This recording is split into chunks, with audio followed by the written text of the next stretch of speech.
Kitti Kristján heiti ég, kallaði Kitti. Ég greindist með heilaæxli 2006 og var skorin upp tvisvar, 2006 og 2007 og þurfti að fara svo í lyfjameðferð og geislameðferð. Mér var sagt að ég ætti að fá hárið aftur og misti það báðum megin vegna laser-aðgerðarinnar. En svo fékk ég ekki hárið aftur, sem að mér nokkuð sama af því þetta nú ekki stór svæði og akkurat á hliðunum misti ekki allt hárið, þannig að ég bara mjög sáttur.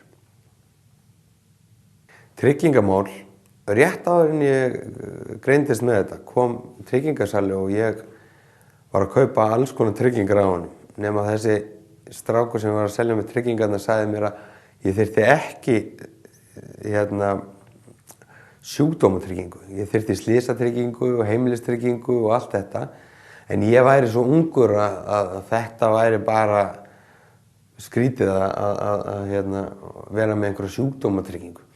En stuttu eftir ég var búinn að tryggja allt sem ég á og allt í kringum mig, þá fékk ég heilaæxli og sé ennþá eftir í dag að hafa ekki fengið mér sjúkdómatryggingu.